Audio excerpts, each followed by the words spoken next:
you. Thank you. Thank you so much. I am so grateful to have been invited back. I am a licensed marriage and family therapist, and basically my specialty is in working with families and in relationships and helping couples, individuals, anything that has to do basically with how to get along, communication, self-esteem, to help people live the life that they dream. Because for me, there is no greater dream than doing actually what I'm doing right now, which is public speaking. I really love doing this. This is my passion. And so today, what we're going to be talking about is teaching kids the art of dealing, acceptance, and forgiveness. And so one of the main premises of what I do in the workshops in helping parents enhance their relationship with their kids is that I also help parents get a clear idea as to how to enhance their relationship with themselves. And so through that process, you'll see that there'll be a natural relationship improvement with your children as well. So it kind of like goes hand in hand. So before we get started, I wanted to read this story that I found, and I found it so poignant in terms of the direction that we're going to go to tonight. A Hindu saint who was visiting River Ganges to take a bath found a group of family members on the banks shouting in anger at each other. And he turned to his disciples and smiled and asked, "Why do people shout in anger, shout at each other?" Disciples thought for a while, and one of them said, "Because we lose our calm and we shout." "But why should you shout when the other person is just next to you? You can as well tell him that what you have to say in a soft manner," asked the saint. Disciples gave some other answers, but none satisfied the other disciples. And finally, the saint explained, "When two people are angry at each other, their hearts distance a lot. And to cover that distance, they must shout to be able to hear each other. The angrier they are, the stronger they will have to shout to hear each other to cover that great distance. What happens when two people fall in love? They don't shout at each other, but they talk softly. Because their hearts are very close. The distance between them is either non-existent or very small." The saint continued, "When they love each other even more, what happens? They do not speak, only whisper, and they get even closer to each other in their love. Finally, they even need not whisper. They only look at each other, and that's all. That is how close two people are when they love each other." He looked at his disciples and said, "So when you argue, do not let your hearts get distant. Do not say words that distance each other more, or else there will come a day when the distance is so great that you will not find the path to return."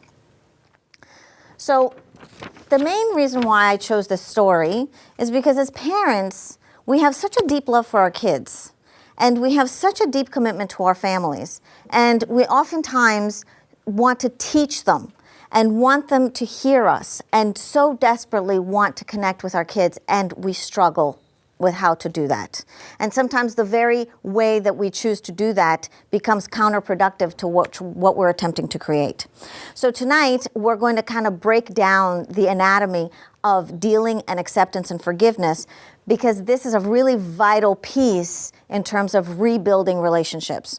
We can focus on the anger part, on the consequence part, on the communication part, on that whole thing, but until the repairing component of relationships is put into place, our relationships begin to grow more and more distant over time.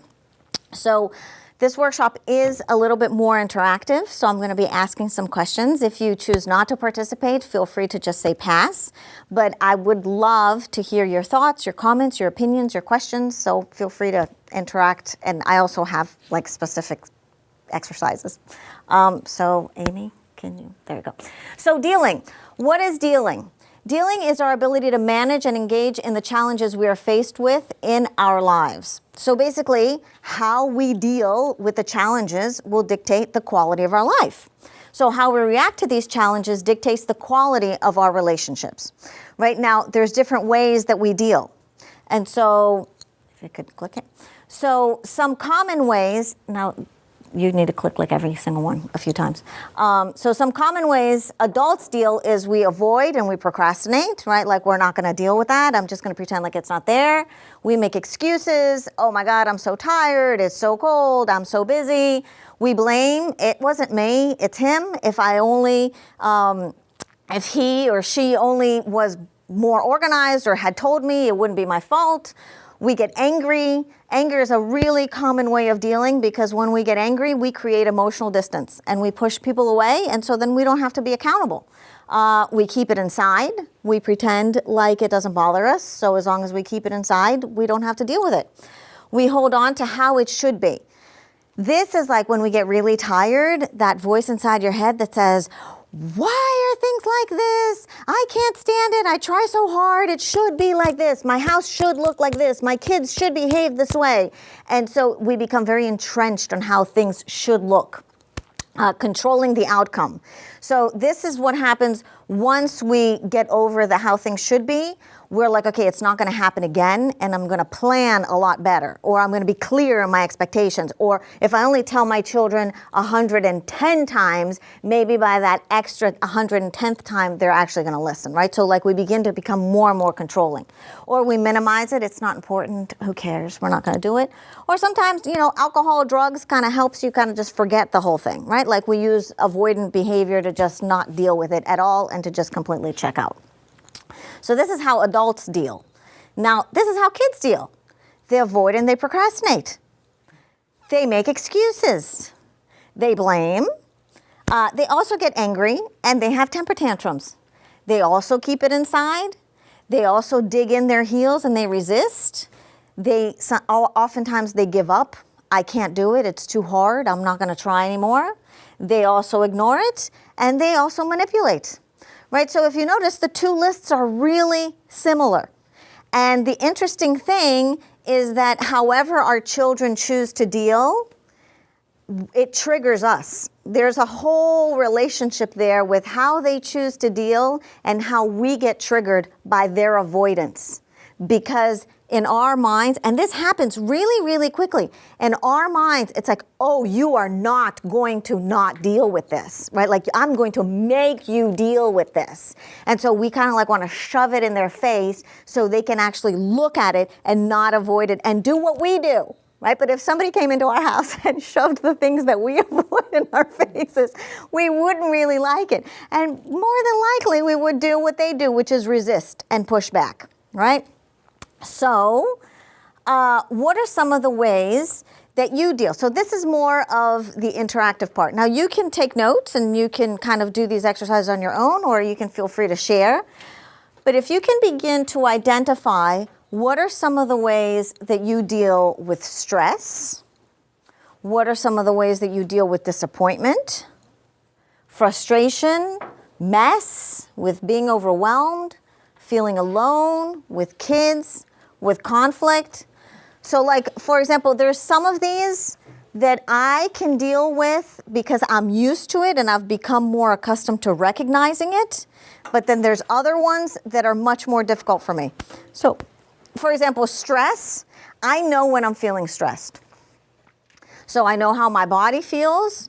I know how my mood gets. I know how my thinking becomes when I get stressed. So I know that how I deal with stress, when I start getting too stressed, I exercise and I go for a walk, or I take a break, or I purposely will give myself the time, maybe a couple hours, to do something that is relaxing to me. So I give myself permission to deal with my stress.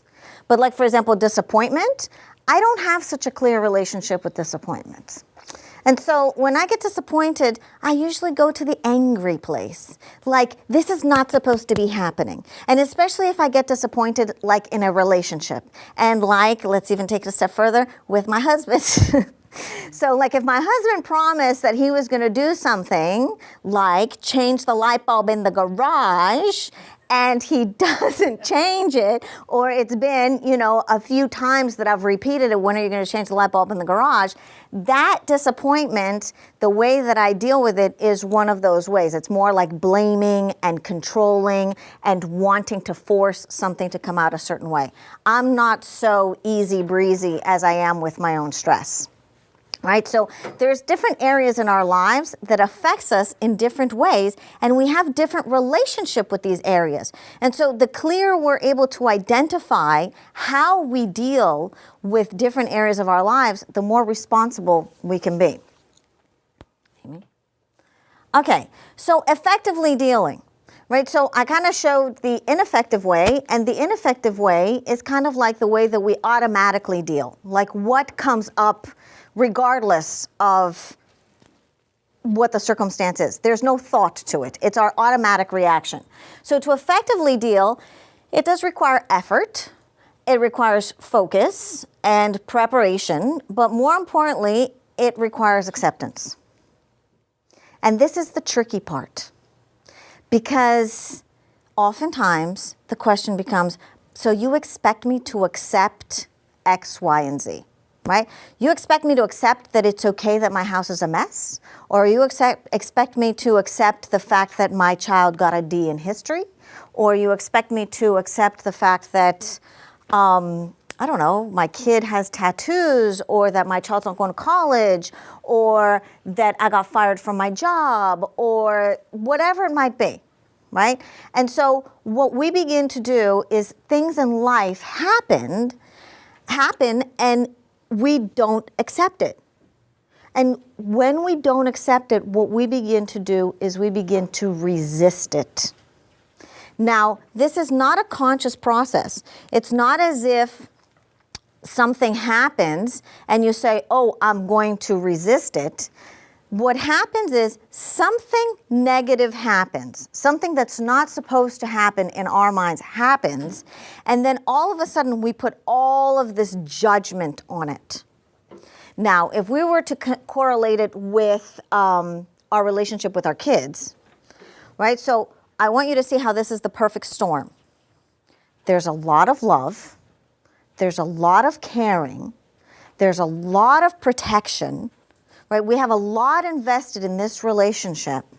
We want it to turn out a certain way. And when things happen that don't turn out a certain way, oftentimes what we do is we fast forward to the future, right? Like it's like something happens immediately. Like your child gets in a fight, whether it be in school or whether it be at home, and instead of it being just about that very moment, it becomes about you are this certain way, right? You are so difficult. You are so combative. You are so aggressive. You are so reactive. And we begin to put all of these judgments. And then to add more layers to this perfect storm, we begin to put judgments upon ourselves. Now, this happens instantaneously. What I'm talking about is something that happens so fast that we don't even notice. The whole premise of today's talk is to kind of slow things down so you guys can begin to see how these triggers begin to impact one another. So the beginning of acceptance is that life is unfolding exactly as it should be and as how it needs to be. The question here is, what are we going to do about it? So then the next piece is, does that mean that I need to do something different? And so when we need to do something different, we might have to feel uncomfortable, or we might have to put forth some effort, or we might have to learn something new, or we might have to look at ourselves. Because if we just continue to put blame and push things off, whether it be on our kids or our husbands or our jobs or our bosses or our circumstances or whatever, we have no control because it just becomes about everybody else. Amy? So with acceptance comes the opportunity for growth, because once you accept whatever is happening, you can grow, you can take responsibility, you can say, okay, what is it that I can do about it? You can create connections because there's empathy. There's also the possibility for communication, and there becomes the access for action and to create change. But you can only get to this place of movement once you accept what's happening. Now, sometimes the acceptance part is really hard. It's very hard, especially if there's trauma involved, or especially if there's some sort of illness involved, if there are certain things that we do not believe that we are equipped to deal, right? Like we have certain perceptions of ourselves. And this perception of ourselves oftentimes feels very rigid. And we don't push ourselves beyond this perception of ourselves because it's like, oh, I can't do that, right? Or I am not like that, or that's not me, right? So like, I'll give you an example. I ran the New York City Marathon in 2010. Now, I am not athletic, nor am I a runner. The first time I ran 6 miles, I cried. I got to the end of my 6 miles and I started crying, and I'm like, people are walking past me and I'm like, oh. I didn't know myself as someone who could do that. And it was just so mind-blowing to me that I could accomplish that it really changed my perception of who I was. But before that day, I was someone who didn't run that far. Yeah, I could run here and there, I could exercise here and there, but it was the beginning of a journey of going a lot further than I ever thought possible. And we have these self-imposed limitations in a lot of different areas of our lives. So in terms of acceptance, acceptance means that you can understand it. It also means that you can talk about it. It means that you can explore it. It means that you can see how the other person sees it this way. But what it doesn't mean is that you agree with it. Right? So there's a big difference there. You can still not agree with it, and you can accept it. You don't necessarily need to agree with it to accept it. It doesn't mean you need to like it to accept it, right? Like people who have terminal illness, they're never going to say, wow, I really like that I have cancer. But in order for them to heal, there needs to be a process of acceptance. When we suffer a deep loss, there needs to be some semblance of acceptance for the person to be able to move forward. So why is this so difficult for kids? Because kids live in the here and now. And not only do they live in the here and now, they live in a reality where like anything is possible, right? Like anything is possible. I mean, we carry around little things that you point and has the answers to any question you could possibly ever imagine, right? Like they live in a time where things happen extremely fast, right? So the whole premise of like planting a seed and watching it grow, like who has time for that, right? So like their whole perception of gratification and reward is very different from ours. And what they experience and what they expect of themselves is very different from us. Their reality is very different from ours. And so oftentimes it's kind of hard to relate because we did not grow up in that environment. And our day and age, right? Like I was the remote control in my house. I like go change the channel. And there are probably like 4 channels or something like that of that nature, right? So the whole technological evolution has created a tremendous impact in terms of our perception of how quickly things unfold. So oftentimes what kids nowadays struggle with is breaking things down into smaller pieces. They see point A and they see point Z and they think that you can get from A to Z immediately. So they have a hard time accepting the process that it takes for things to unfold. Sometimes kids have a hard time accepting the process of how friendships unfold, or how social dynamics unfold, or how much effort it takes to get good grades, and how much effort it takes for them to get what it is that they want from their own personal achievement and from their own personal effort that they put forth, right? It takes time and it takes perseverance.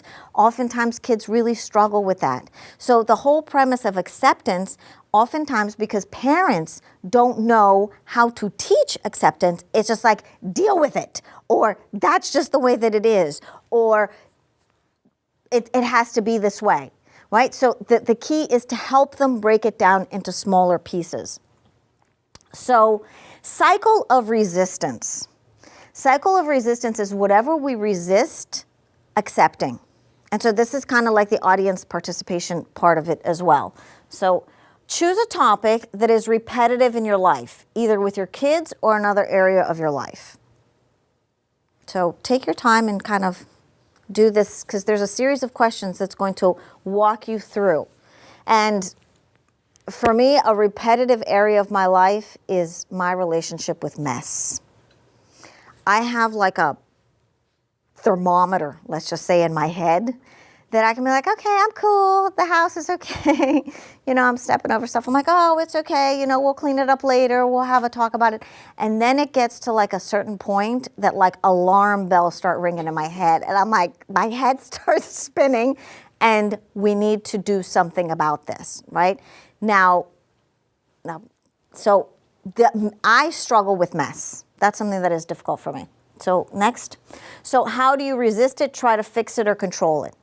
Right, like how I have done it is how I try to resist it is I pretend like it doesn't bother me. I pretend like, oh, I'm cool with it. It can just be like this. Or how I try to fix it, I'll make like lists of chores and give people their own individual responsibility because I'm not going to be caught in that trap again of coming home and the house is a mess. So as long as everybody knows what they're supposed to do, then it will no longer be a problem. And then, they don't do it. And so then I got to deal with them not doing the list of chores that I created and how that whole thing works. And how I try to control it is I do it all myself. So then at the end, I'm tired of getting upset, so I'm just going to do it all myself. And as long as I clean it all myself, it's to my liking and I know where everything is. And then I get to be really right that nobody helps me in my house. And I am the person who gets taken advantage of and nobody appreciates me. And I get to stomp my feet and be right. Right? So what are your judgments about it? So that this, and like I said, this happens very quickly. My judgments about it are, well, if I was a better housekeeper, my house wouldn't be this messy, right? Or if I was a better housekeeper, or if I was better at managing things, my drawers wouldn't look the way that they look. And I wouldn't just shove things in drawers to make them disappear. And then I begin to judge myself in terms of like how I manage my life and my household and my role as managing like all of the responsibilities in the home, right? So then I begin to judge myself. And then I judge my family members, like, if you really cared about me, you would help me clean. And if you really cared about this house, you don't appreciate all the stuff you have. And, because you're so unappreciative and you're so ungrateful, you don't put your stuff away, right? So then I begin to like create all kinds of like judgments and stories as to why the house is a mess. And if I only judge everybody enough, then maybe everybody will feel really, really bad and then they'll help out, right? This is like my way of kind of getting people to do what I want. So what are my expectations of yourself and others? This is the trap. This is the part that hooks us every single time, is we have these expectations that are not realistic. We have these expectations that, if I was a good mom, my kids would know how to keep my house clean. Or if I was a good mom, my kids would always do their chores and would always do their homework and would get along with each other and would walk the dog without me telling them and would remember to feed the dog and, all of these things. And my husband would change that light bulb in the garage and life would just move along really great, right? So, and I'm not saying that verbally I have these expectations, right? Like I can have a conversation with someone and be like, oh no, of course, I'm cool, it's okay. It's underneath. It's what drives me crazy. It's the motor that's in there. It's like that feeling when you stop using logic. That's what I'm talking about. It's something that happens very quickly. And we all have expectations of ourselves, like the way that we should look, or the career path that we should be in, or how much money we should make, or how our kids should behave, or the kind of grades they get. We all have these expectations. And this is what kind of keeps this whole loop going. Because when you unhook yourself from these expectations, you kind of like come back to normal and you're like, okay, we can break things down and don't worry, it's not that big of a deal. And you can kind of like move along and then something will trigger and the expectation gets triggered and then the cycle starts all over again. Right? And so what would be different if you were to just accept it? Right? So the question here, this is not an easy question to answer. The question here is to look at what is there for you in terms of what's important to you and what's the separation between you accepting it. Now, what I mean by that is that you will oftentimes you will find that in this space between acceptance and where I am, there's fear. And if you were to ask me, what am I afraid of that my house is a mess? I don't know. But what I can tell you is that when my house is clean, I feel really good. I feel incredibly good. Like, I can't even tell you how good I feel when my drawers are cleaned out. It feels really good. So can I consciously tell you that I am afraid of something or other? I don't know. But I do know that that feeling of my house being clean creates such a good feeling that when it's not, I equally am trapped in the bad feeling that there is something there. So that's the question, that what would be different if I were to accept it? What would be different if I were to accept my house being a mess? Doesn't mean that I want to live in a messy house. What it means is that I can look at my house and I can see the mess and I can say, wow, we have a problem here. We have a problem here, not I. When I begin to have a problem here because my house is a mess, I feel very alone. I feel like it's only my problem and I have to fix it. And then I go into that whole resentful mode, which is, I have a problem, I have to fix it, but I didn't create this problem. And I wasn't the only one who made this problem. And to be quite honest, I wasn't even home when this problem was made, right? So like, I just came home and the house looks like this, right? So there's like a whole slew of resentments that get triggered that at the end of the day, I feel like I'm completely overwhelmed with something that I didn't even do, right? So that becomes the fear, which is, am I alone? Will there be somebody there to support me? Will there be somebody there in my time of need? Sometimes that feeling is so strong that we cannot even think logically. It becomes overwhelming. And if you notice, in married couples, those of you that are married, when you get into an argument with your spouse, underneath all of the topic, underneath the light bulb in the garage with my husband, it's not about the light bulb of the garage, is, do you hear me when I ask for your help? Are you there for me when I need you? And our kids need to know the same thing. That's where the story that I talked about in the beginning, about the shouting and the distance of the hearts. When your hearts are close together, you know that you can count on each other emotionally. You know that there's a connection. You know that your family members will be there to support you regardless.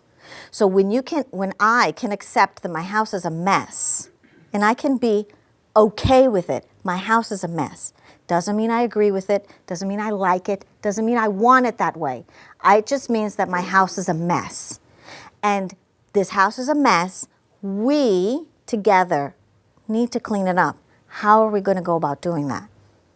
When I come from that perspective, it becomes a we problem, not a me problem. So in dealing and in helping your kids learn how to accept, sometimes they don't want to accept, and you can choose a variety of different topics because this comes up a million times a day.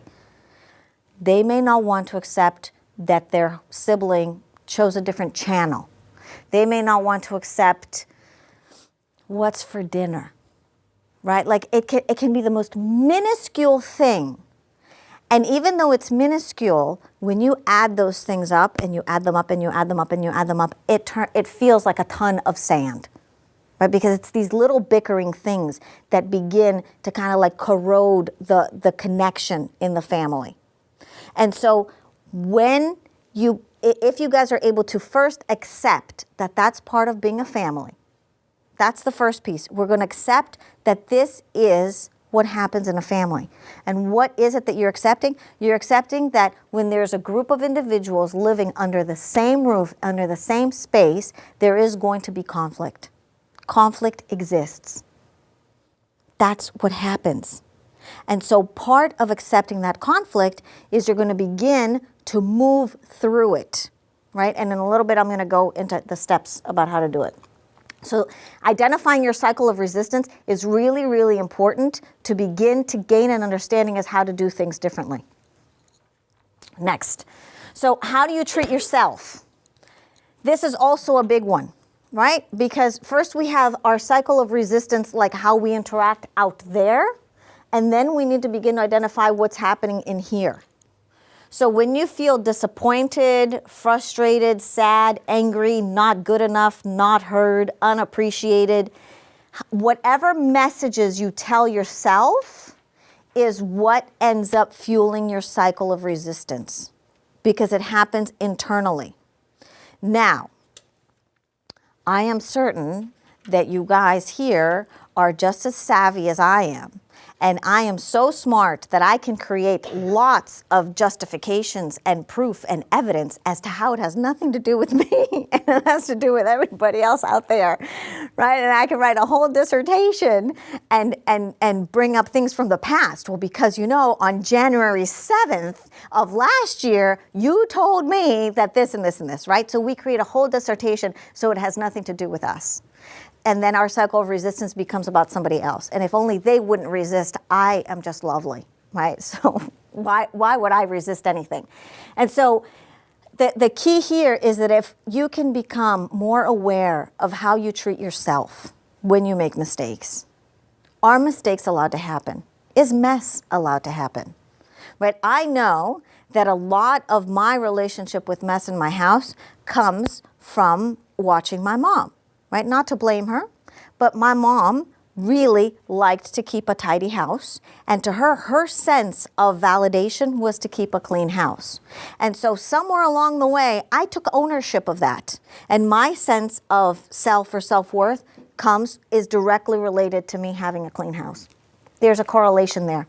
Is it her fault? I don't know. But I do know that as human beings, we live in something that is called an emotional field. And an emotional field is that thing that happens when you hang out with people too long. Now, and I don't mean too long like extensively, but emotional field is something that you share when people live together. Or like, for example, have you ever worked closely with a coworker and you guys kind of like begin to have similar tastes? Or you begin to listen to similar music, or you begin to talk similarly, or you can kind of like complete each other's sentences. That's called an emotional field. It's not as if you sit there and say, oh yes, let's wear purple tomorrow. But all of a sudden you show up at work and the two of you are wearing the same color. Right? Or you and your husband will begin to have very similar interests. That's because when people live in close proximity to each other, we begin to share. It's kind of like an energy that's outside of our bodies, and our kids pick up on that. So you'll notice that whatever you teach your kids verbally, like you tell them don't do X, Y, and Z, they may not learn it as well as what it is that you're doing. Right? So whatever messages you tell yourself, your kids are learning how to say those same messages to themselves as well, right? And for me, that's a really dangerous territory because oftentimes I'm very hard on myself. So when I learned this about my internal dialogue, it's made a huge difference in terms of like how I communicate with my kids, to make a difference in terms of teaching them to forgive themselves. Because I used to be I still am hard on myself, but I am much more aware of it and how to change it. So how do we break the cycle? So the first piece is to acknowledge that it's happening, right? Like acknowledge that this stuff happens. It's not coincidence. And is it normal? Yeah, it's super normal. We all go through it. We don't usually talk about it. Right? We usually talk about where we went on vacation and how our holidays were and how cold it is outside and where we're going for soccer practice or whatever it might be, right? Like we talk about what's happening out here. This dynamic is a very subtle dynamic that happens like in the bowels of our home. And it happens in everybody's home. And it happens here, and it happens in countries across the world, and it happens to everybody, right? Because we're all struggling to figure out how to get along. So know your triggers. If you can figure out what your triggers are, the better you'll be able to break the cycle. Now, you don't have to know all of your triggers, but if you can just pick one, it really helps. And so if you want to pick one, pick something that you oftentimes get upset about repeatedly. So that's usually an indicator. Validate it. It's okay that you have this trigger. It doesn't make you wrong. It doesn't make you bad. It doesn't make you weak. It doesn't make you anything. It makes you a human being. And so these triggers are things that we have within ourselves. Now we have a choice. We could either acknowledge that we have them, or we can pretend that we don't. And if we pretend that we don't, then we don't have to do anything about it. And then we go back to the first slide and we deal with it with a way of avoiding it and making excuses and not looking at it. Right? But it's okay that you have these triggers. Identify the underlying feeling. So with your kids, you might be able to see the triggers much more easily. Right? So like, for example, I know, so I have 3 kids, right? I have a 14-year-old, a 12-year-old, and a 9-year-old. I know that my oldest son's trigger is that he wants to be made feel special all the time. So whenever he gets a chance, he'll be like, I'm your favorite son, aren't I? Or I'm your favorite child, or I'm your most helpful child. That's his thing. Like, he likes to feel special. So anything that creates somebody else in the household feeling special, that's a trigger for him. Right? My second son, his trigger is that he needs to be heard. If he's dismissed or if he's ignored, he doesn't like it. My daughter, she likes to be included. Why? She has 2 older brothers. They always play together. She's usually left out. So she has a thing that she wants to be included. Right? So it's easy for me to see their triggers because I've seen them since they're little. And I can see the evolution of what's important to them. And so if you observe how your children interact with each other and how they interact with you, it's much easier for you guys to be able to pinpoint their triggers. And what you want to do is you want to help them put their triggers into words. Identify what are the feelings there underneath it, right? But like, for example, my oldest son, he's like, I'm not talking about my feelings. You're not going anywhere near my feelings. We're not talking about anything like that, right?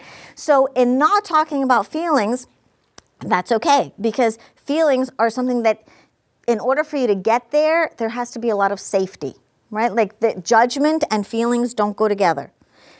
The story about the hearts and the screaming, right? When you judge, your hearts get further apart. If you want to create heart closeness, there's no room for judgment. Now, that's sometimes hard, especially when we care so much, right? So how do we have a conversation and not judge when we care? We ask for permission to share our opinion. You want to be clear as to where it is that you're coming from and what you want to accomplish. So create win-win solutions for everyone. This is really difficult for kids, especially because we live in a culture that is just like, I win, you lose. I'm good, you're bad, right? Faster is better, right? So there's a whole hierarchical, linear component to the way that we think. And this is much more circular. So it's about beginning to create relationships that unless you win, I don't win. And so when you begin to change the dynamics of relationships, that the way to win is to help other people win. Now, how does that come about? That can only be created from the perspective of talking family. Now, some of you may be saying, what does that mean? What has happened, and I see this oftentimes in my practice, we've become so accustomed to think as individuals that we compartmentalize our relationships. So it's like, there's my relationship with my husband, then there's my relationship with my oldest son, then there's my relationship with my second son, then there's my relationship with my daughter, then there's my relationship with my dogs, and then there's relationship with my cats, right? So it's like everything is like something that needs to be dealt with or done. Have you done your homework? Have you brushed your teeth? Did you go to soccer? And so we just focus on what needs to be done. Dinner time is a good time to widen the lens and to begin to talk about the family. And what I mean by that is, what's it like to live in this family? And does this person's behavior have an impact on this other person's behavior? Sure it does. And when mommy's in a bad mood, how do you feel? And if mommy's in a good mood, how do you feel? We are interconnected, but oftentimes we don't talk about that interconnectivity. And so we begin to try to control and regulate each child's behavior from a very individualistic perspective. So like 2 siblings are fighting, and there might be a third. Their fight has an impact on the third, but we oftentimes don't even acknowledge the third. We just want to stop the fight. right? So what I'm proposing is to, especially at dinner time, utilize that time to widen the lens in terms of talking about family. And how is it that we get along with each other? What's the overall feel of this family? What is it that we want to accomplish together? What are things in this family that we believe in strongly? And there might be certain things, like for example, in my house, my husband's Jewish, I'm not Jewish. I love Christmas. And before I got married, I said, listen, I'm not attached to any specific religious beliefs, but don't mess with Christmas. I'm like, don't take it away, because I really, really like it. I love everything about it, from the trees to the decorations to the baking to the music to everything. I love Christmas. In my house, Christmas is a big deal. Now, it's a big deal because it's a big deal for me and because I love it. And if everybody else in the house didn't want to have a part of it, I'm totally okay with it because I love it so much that I love it for me and for everybody else. Now, because I am not attached to having everybody come together, they come together by themselves. Sometimes they leave, sometimes they join. But this year, actually, I had all 3 kids baking with me in the kitchen all together. And I'm like, wow, I'm like, how did this happen? Right? And so things begin to unfold because there's an energy there of like acceptance and togetherness. Right? Not necessarily because I intentionally said, well, it's Christmas time and now we're going to bake the cookies together. Right? So in terms of like school, right? What is our relationship with school in this family? Right? And so we can say school is important. Is it important? Now, is it important for you? Or is it important for me, for you? Right? Like, where does that importance come from? So the key is to begin to explore what's happening in their own worlds and create the connection together. So this is the exercise in acceptance. So in order to be able to explore all of these things, there's a book by Dr. Becky Bailey that's called Easy to Love, Difficult to Discipline. But the other book is There's Gotta Be a Better Way, right? So in this book, There's Gotta Be a Better Way by Dr. Becky Bailey. What she does is she started out as an educator and she has created these wonderful programs for schools and for parents. And it basically talks about teaching kids how to become internally motivated. Oh, excellent. Thank you. Great. So this is the book, There's Gotta Be a Better Way. So in another book that she wrote called Easy to Love, Difficult to Discipline, she talked about these 7 powers of control. Now, the power of attention is basically what you focus on grows.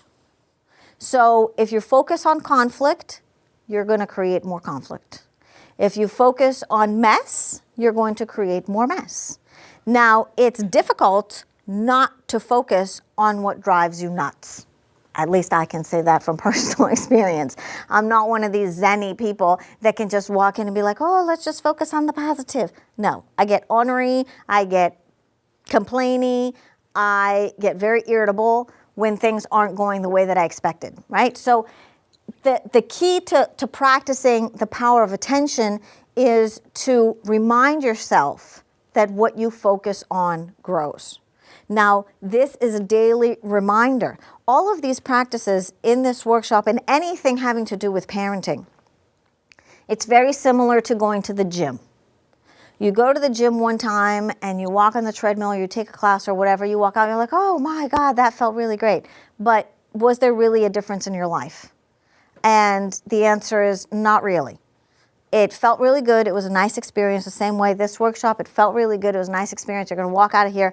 Are you going to make a dramatic change in your life?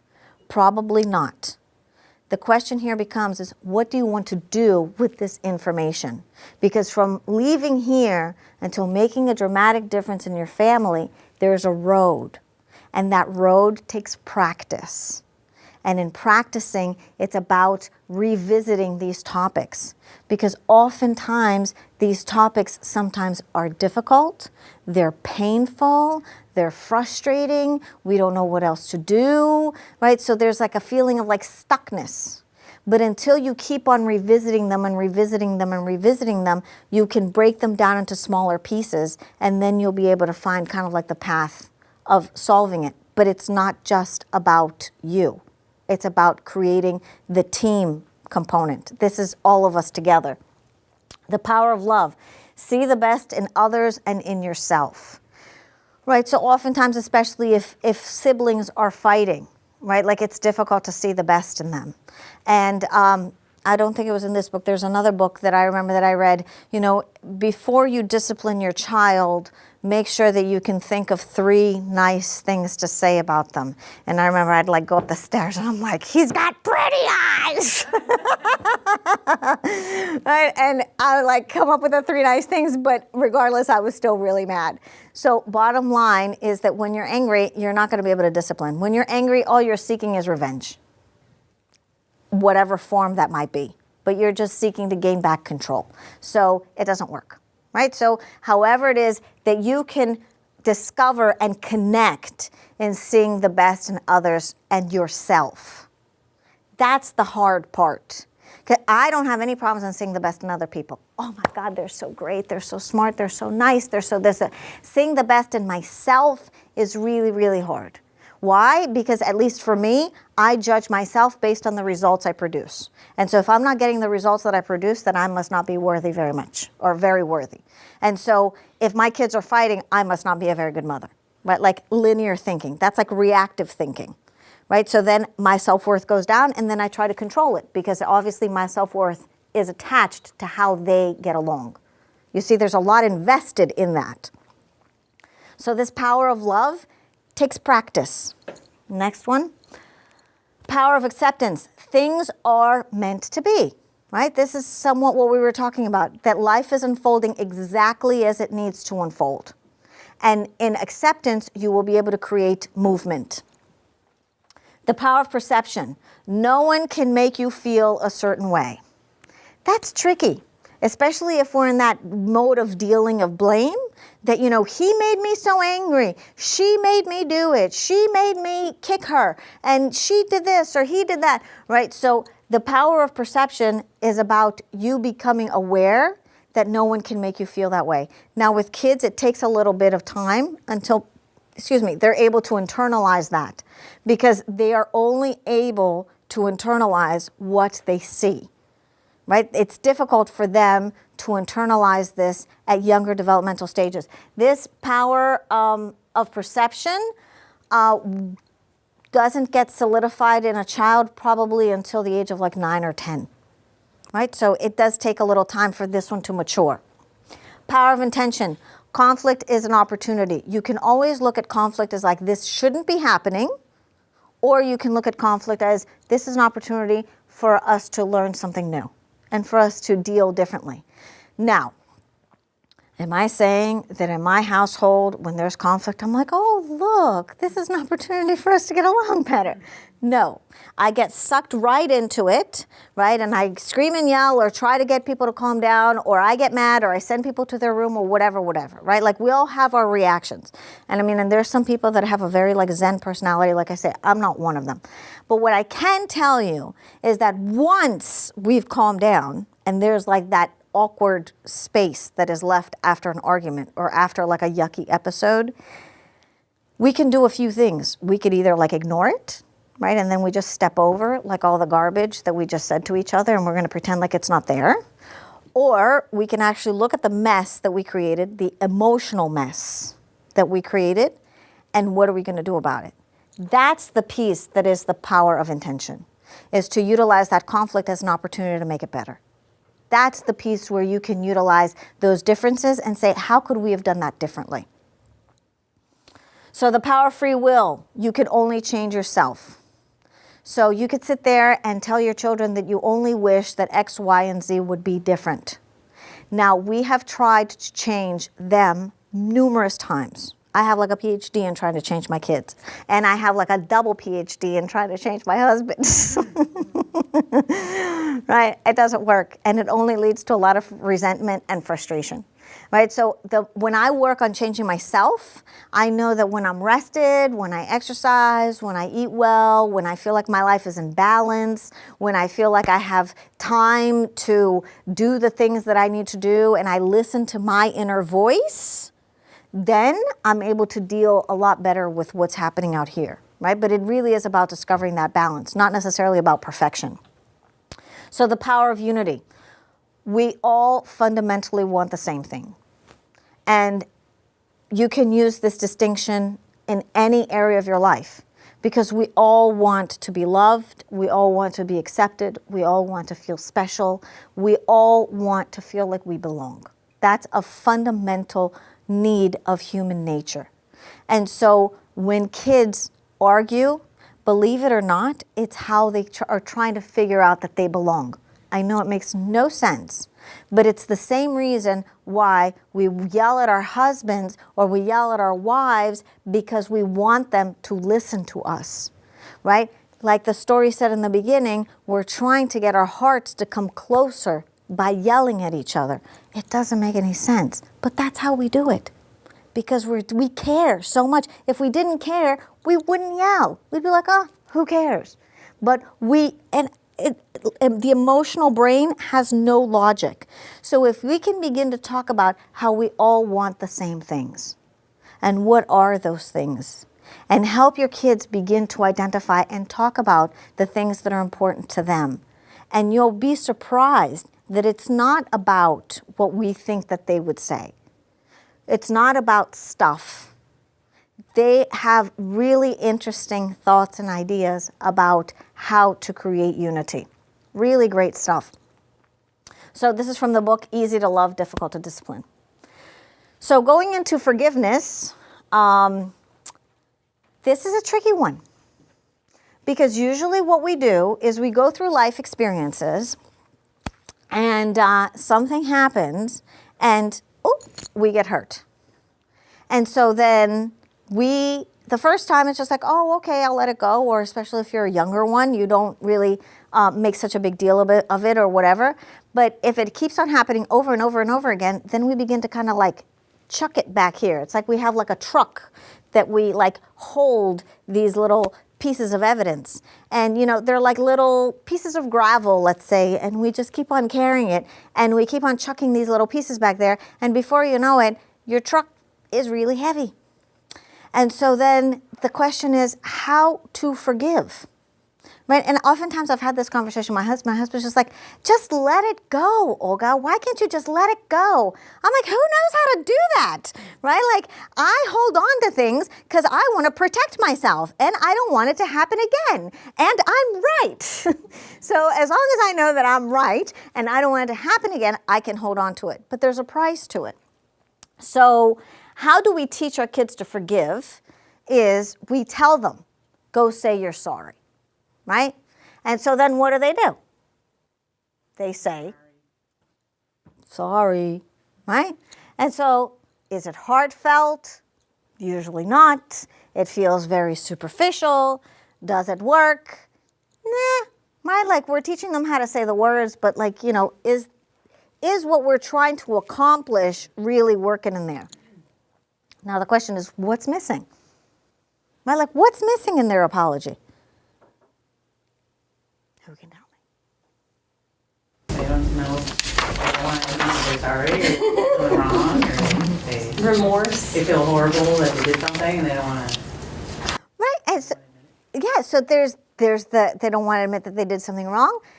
They also may be missing the remorse component because they have a hard time feeling bad, right? Like kids don't feel bad about themselves for the most part, right? Like they don't know what that feeling is. And so their sorry usually is very light and breezy, right? Or it just seems like very superficial, like there's no depth to it or weight to it, right?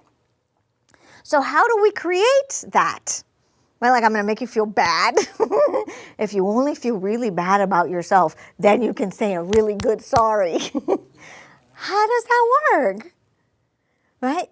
So it's very difficult to teach young kids the whole experience of apologizing when there seems to be such a weighty significance behind it, right? That forgiveness needs to come looking a certain way.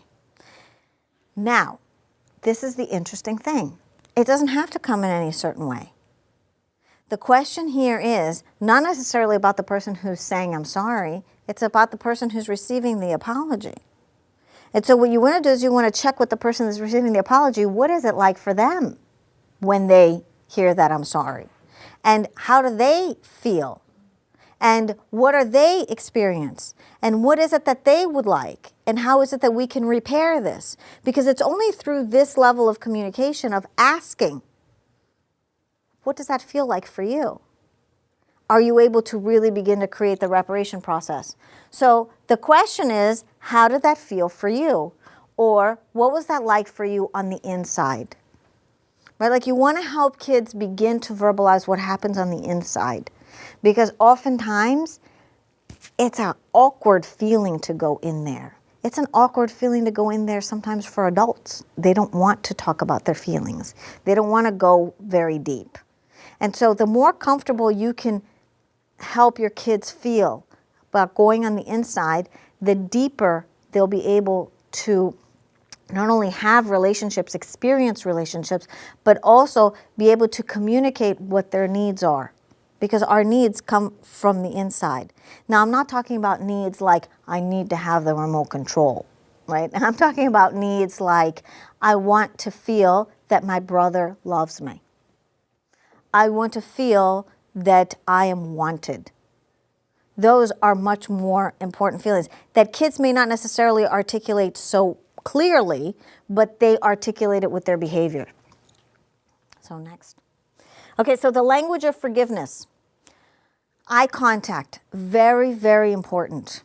If you ever want to know if someone is upset with you, look them in the eye. If you go to work and people are avoiding your eyes, it's because there's something going on. People's eyes don't lie. And there's even like, if you look on the internet, there's even like a whole map, like in terms of like where your eyeballs point, and it can tell you like whether you're lying or telling the truth and the whole thing. There's like a whole science to it. It's very interesting. But relationships and connections come from eye contact. So if you want to help your kids connect, you want to help them look at each other. But you cannot force them to look at each other. It's not about force. It's about creating a very safe place. And when safety, when emotional safety is created, that's when eye contact happens. Now, you'll notice that emotional safety has a very specific feel to it. Emotional safety feels like when they're in bed and they're about to go to sleep at night, when they're tucked in. Emotional safety feels like in the morning, if they ever come to snuggle in your bed, or if you ever see them watching TV and you sit next to them. That very soft feeling is kind of like a doorway to create connection and to find out, what was this like for you? What was yesterday like for you? Or what was it like for you when, and you can, explore whatever's happening. But if you have questions and you want to find out what's happening with your kids, you want to go to those softer places.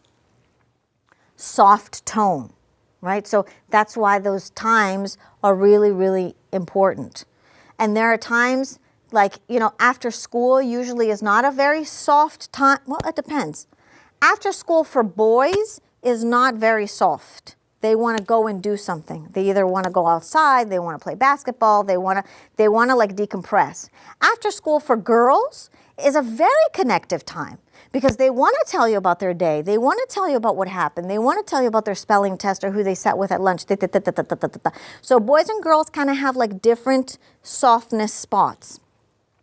Physical touch. Very important, and yet some kids kind of don't like it, right? So if you know that your child is not really into touch, you may want to just ask for permission in terms of like what feels snuggly for them. Appreciation. This for me, because I am not like the overly, oh my God, let's focus on the positive kind of person, like 24 hours a day. For me, when this softer place is created, it's much easier for me to be appreciative of their efforts and helping. Thank you for helping me clean the house, or thank you that you shared with your brother, or I really appreciate the fact that you listened, or, you know, it really makes a big difference for me, and whatever. Opportunity to do it again, right? So when there is a conflict, and you guys are in the space of like the power of intention, like how are we going to create this differently? There's always an opportunity to do something over again. And this is where the apology comes in, right? And mistakes are okay. We all make mistakes. This is the power of unity. We all make mistakes. We all want the same things. We're all in the same boat. We all get confused. We all get scared. We all say things that we don't mean. We all sometimes wish that we would have behaved differently. I still love you. Right? So if we can begin to create that, the I still love you feeling, you begin to see that there's like a cushion there. And so then when forgiveness is needed, you go through these steps again, and you continuously build on a foundation where your child will always know there's I still love you. Next. Okay, so I kind of create these PowerPoints from a summary of books and experiences and research and stuff that I have looked into. So these are some of my favorites. Some of the references: Easy to Love, Difficult to Discipline, that I spoke about before. Loving What Is by Byron Katie. This is a great book that it's a philosophy that is based on 4 questions to help people with exercising acceptance. Phenomenal. It really puts things in a very clear and easy perspective, and especially if you struggle with accepting either someone or something in your life, that's a great book to read. Forgiveness, 21 Days to Forgive Everyone and Everything. This is an active workbook that teaches you how to experience different levels of forgiveness with different people and in different areas of your life. Really great. The Gifts of Imperfection. This Dr. Brene Brown has the highest viewership on YouTube. She's a researcher on connection and empathy. Phenomenal. If you don't want to read the book, I definitely recommend going on YouTube. She did a TED Talk, and it's about, I think, like 15 or 20 minutes. It's really great video. Nurturing the Soul of Your Family. It's basically has like 10 different exercises and tips to create the family unit and to strengthen cohesion and connection, communication within your family. And Love Sense is a brand new book that was just published now in December of 2013, which is basically like the latest, it's about the latest research on love and how is it that love is the greatest motivator in any relationship, and how we can continue to foster it and connect it and understand it. Because quite honestly, it seems like much of the research has quite ignored emotions and love specifically as kind of like a softer feeling. And from this book, what they're starting to discover is not only the power, but the strength in creating loving relationships. So that is my presentation for this evening. I cannot thank you guys enough for inviting me. Thank you. Does anybody have any questions? Yes. I had a couple of, in my family, things that have helped us a lot. Well, first of all, if you want a local resource for parenting workshops, it's the Parent Encouragement Program. A couple things that, when you're talking about dinner time, sort of family conversation, one thing that when we have family meetings at home, the first thing we do is express appreciation. So each person goes around and says, I appreciate what you know, something that each person did. So the child does it to the parents and other siblings, if they're siblings. And it just fills everybody's cup. When you're encouraged, then you're going to feel more connected and you're going to feel more cooperative. When you're discouraged, your children are a lot more prone to misbehavior. So, and then the other one is special time. So for each child, each parent can spend 15, 30 minutes on some regular schedule with each child, and the child can say, this is what I want to do, and the parent just says, great, there's no cell phone, no screen time, it's just child-directed activity for a short period of time. And that's really powerful too, because then the child just has this great time with the parent, and you can plan in advance. So they can, but, you can pick whatever you want to do. But that's another way for the child to really feel encouraged and connected with the parent. Very important. And not, just to kind of add another step to that, and if the child misbehaves, don't take it away. Right? Like, it's not as if it's like a bargaining chip, like, you lost your special time with me. Because then it like sends a message like, it's just conditional, right? Like, only if you're good, I'm going to spend time with you. Special time with your kids. Exactly. Exactly. So great. Thank you. Yes. So theoretically, no one can make me feel a certain way. And yet my 8-year-old daughter likes to press buttons. Your triggers, So- of course. And say just whatever, you're fat, just whatever rude thing can come into her mind. What'll happen if I say this? And she's just being a ridiculous child, and so I can shrug it off most of the time until like, Want to strike with. yes. Sure. So theoretically,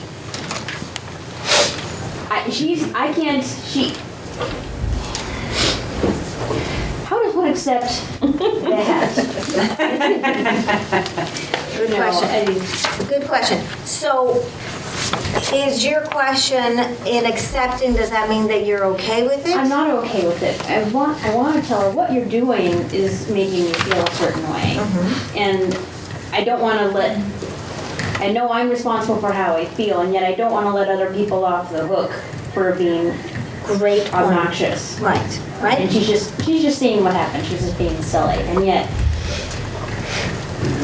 get frustrated. So, and quite honestly, there's two levels to this.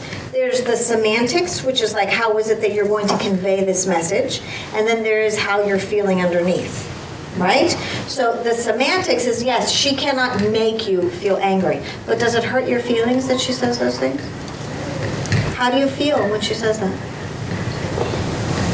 Most of the time, I'm just like exasperated by her. Just, what are you, saucy little thing? So in terms of your exasperation, is it what's behind your exasperation? Like, what is there for you? I'm your mommy. Stop it. So what do you expect of her?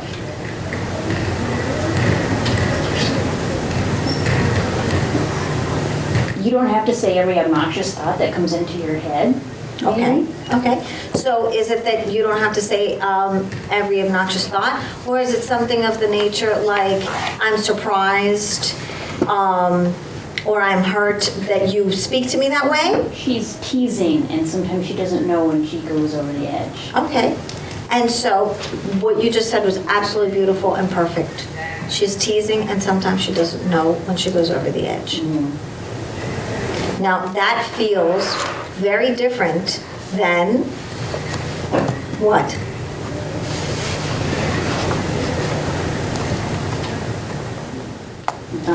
That she's saying these obnoxious things to you, or to call you certain names, or, right? Do you see the difference? Yes.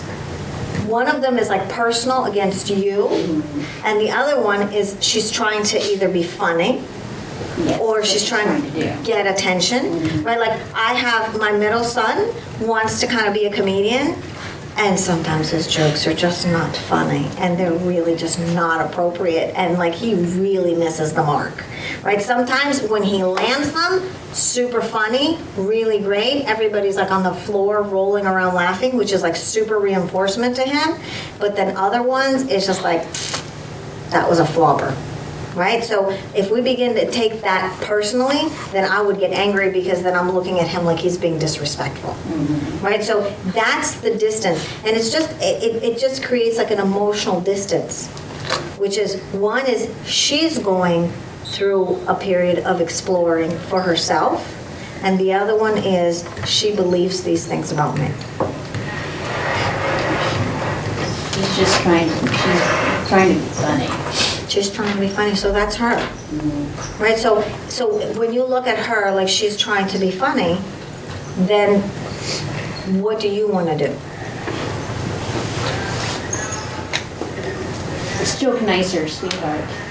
Well, joke nicer, sweetheart, Or maybe you don't realize that when you say these things, they're hurtful. Well, I wanted to know that too. Sometimes there's a cliff you walk over or something's not funny anymore. So that would be a beautiful analogy to show her. Sometimes there's a cliff that you walk over where things aren't just funny anymore.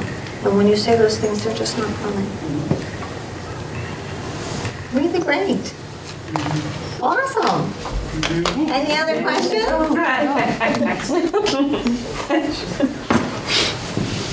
Yes. I have a son who, whenever something does happen and he has to apologize, the looking in the eye piece is very difficult for him. And as you said, you can't force it, but he will do anything but. And I think it is his way of, he does feel bad about it. But to make that connection, what would you suggest to try to? First, okay, so there's a couple things. Men and women communicate differently, right? So like from our brain wiring from the time we were like cave people, right? Like for men, looking in the eye means war, right? Because if you think about it, like men's jobs were to like sit in a bush with a spear and like wait around for a deer or whatever we ate back then. I'm not that old, but in any case, so face-to-face contact is war. For women, face-to-face contact is connection, right? Because we are gatherers, right? So we need to know that we've got people that are watching our back, right? Because we would stay home or stay in the area and we would survey a certain area. So what we did while the men were unilaterally focusing on their prey, we would stay back and watch the kids and collect things, right? Whether it be rocks or fire or food or whatever, right? So the way that our brains are wired are completely different. So for boys, to force them in the eye contact is completely counterintuitive to what you're trying to create. So a great place to talk to boys is in the car, right? Because both people are facing forward. Right? And it's a very safe place because there is no face-to-face contact. So when you have your son in the car, what you want to begin to ask is, what does it feel like for him? Or if the word feeling is too charged, like for example with my son, like, you know, you're never going to get me to talk about my feelings. It's more like, what's it like for you when you apologize? Or what's it like for you when you make a mistake? Or you may want to kind of say what is called a presumptive conjecture, which is like, sometimes I get the feeling that you don't really like to apologize, or sometimes I get the feeling that it feels funny for you to apologize. Is that true? Right, like it's fishing, right? So the neat thing about fishing is that you always catch a fish, because if it's right, they'll say, yeah, I do feel that way. But if it's wrong, they'll go, no, I don't feel that way at all. I feel la, la, la, la, la. Or it's like this for me. So when you fish, you just kind of throw something out there in terms of like what you have noticed. And then see what they say in return. Right? And so you're beginning to kind of like open up the pathway, and the conversation may not be complete in one car ride, but it is about breaking it down into smaller pieces so you can go into those spaces.